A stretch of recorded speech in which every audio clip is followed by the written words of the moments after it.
Hi all Bigg Boss ரசிகர்களே and follow யோலோ subscribe பண்ணிட்டு இருக்க நல்லுள்ளங்களே. ஓகே, கெமி அண்ட் கமருதீன் பார்த்தீங்கன்னா பயங்கர ஒர்க் பண்ணுறாங்க, ஹார்ட் ஒர்க்கு. ஆக்சுவலாக அந்த பாத்திரம் தொலைக்கிறது 24/7 சாதாரண விஷயம் இல்லை. நான் கொஞ்சம் ரிவர்ஸ்லேருந்து சொல்லிட்டு போகிறேன்.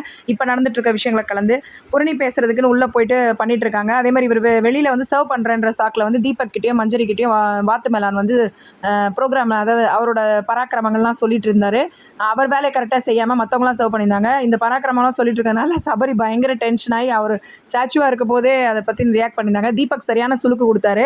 உங்களுக்கு வந்து என்பிடி இருக்கான்னு செக் பண்ணுங்க, நார்சிஸ்டிக் பர்சனாலிட்டி டிஸார்டர், வைத்தியமாக தான் ஆக்சுவலாக இருக்கான்னு செக் பண்ணுங்க அப்படின்றது சைக்கலாஜிக்கலாக ப்ராப்ளமானு சொல்லி அவர் சொல்லிட்டார். இவர் பேசிட்டே நம்ம எப்பவுமே பண்ணுவார் அந்த மாதிரி தற்பெருமையை பேசினே இருந்தனால சபரி தான் பார்க்க பாவமாக இருந்தது. ஆனால் நல்ல வாய்ஸ் ரெஸ்ட் கிடச்சிச்சு அவருக்கு.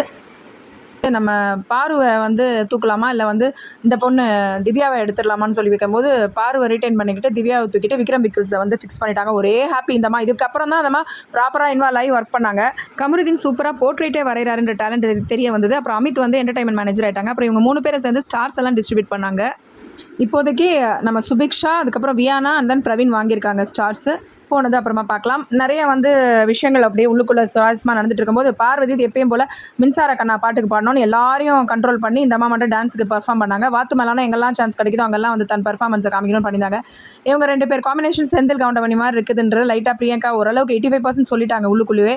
ஸோ அது மாதிரி ஒரு கோமாளி அப்படின்றத வந்து புரிஞ்சுக்கணும் வெளில வந்தோன்னே அந்த வாத்து மேலான். வியானா நல்ல பாய்சன் விஷயங்கள்லாம் பண்ணுது. நேற்று நைட்டு பிரஜன், அதுக்கப்புறம் வியானா, வாத்து மேலான், சாண்ட்ரா எல்லாம் பெரிய சண்டை. எப்பயும் போல் பார்வதி உள்ளே போந்து சம்மந்தமே இல்லாமல் வாத்து மேலான எடுத்துன்னு உள்ளே போயிடுச்சு. இவங்க 2 பேரோட காம்பினேஷன்ஸ் பார்க்கணும்னு எல்லாரும் ஆசைப்படுறாங்க. ஆனால் அது நடக்க மாட்டேங்குது. சாண்ட்ராவை வந்து ஒரு சீக்ரெட் டாஸ்க்காக உள்ளே கூப்பிட்டு பிக் பாஸ் வந்து கொடுத்துருக்காரு. அதுக்கப்புறம் இப்போ இந்த பார்வதி என்ன பண்ணுதுமா, ஒருத்தருக்கு ஏற்ற மாதிரி விக்ரம் கிட்ட பேசும்போது நீ தான் சூப்பர்ன்றது, வினோத் கிட்ட பேசும்போது நீ தான் சூப்பர்ன்றது, மொத்தம் இந்த புத்தி உங்களுக்கு போவே போல இருக்கு. 2 பேர்கிட்ட வந்து டபுள் கேம் ஆடுறது. ஸோ அந்த மாதிரி எப்படியாவது பர்ஃபார்ம் பண்ணினோம், எல்லாரும் அந்த அம்மாவை மட்டும் பாராட்டணும் அப்படின்னு குறிக்கோளாக இருக்காங்க. நான் என்ன கேட்குறேன், முன்ன மாதிரி தான் எல்லாருமே காலையிலேருந்து நைட் வரைக்கும் ஒர்க் பண்ணாங்க. எல்லாருக்கும் இருக்குல்ல டைம். அப்போ வியானாவும் பர்ஃபார்ம் பண்ணணும்னு நினைப்பாங்க, கனிமொழியும் பர்ஃபார்ம் பண்ணணும்னு நினைப்பாங்க. எல்லாருக்கும் அவங்களும் சான்ஸ் கொடுக்கணும். அப்படி கிடையாது. தன்னோட சுயநலத்துக்காக அதோட மொத்த ஈவிலையும் வெளியில் தள்ளது தான் பார்வதி. பார்வதி டேலண்ட் இருக்குது இல்லைன்னு சொல்லலாம், அதுக்கு மேலே நெகட்டிவிட்டி அதிகமாக இருக்குது. ஸோ அதனால ஓட்டு வந்து விழுது. காரணம் தெரியாது, பிஆராக இருக்கலாம், இல்லை அதான் சொல்கிறேன், அதை பற்றி நான் முழுசாக தெரியாத 24/7 பார்க்காத விஷயங்களாக இருக்கலாம். நிறைய நல்ல குணங்கள் இருக்குது, ஆனால் கெட்ட குணங்கள் வந்து அதெல்லாம் அமுக்கிற அளவுக்கு நிறைய இருக்குது பார்வதி கிட்ட. இருந்தாலும் இப்போ மட்டும் வந்து பர்ஃபார்ம் பண்ண முடியுது, பர்ஃபெக்டாக எல்லாத்தையும் காமிச்சு முடியுது. ஆனாலும் கமருதீனை கவுக்குறதுல முக்கியமாக இருக்குது. அந்த பையன் வந்து இந்த பொண்ணோட சேராமல் தான் நல்லா வருவா.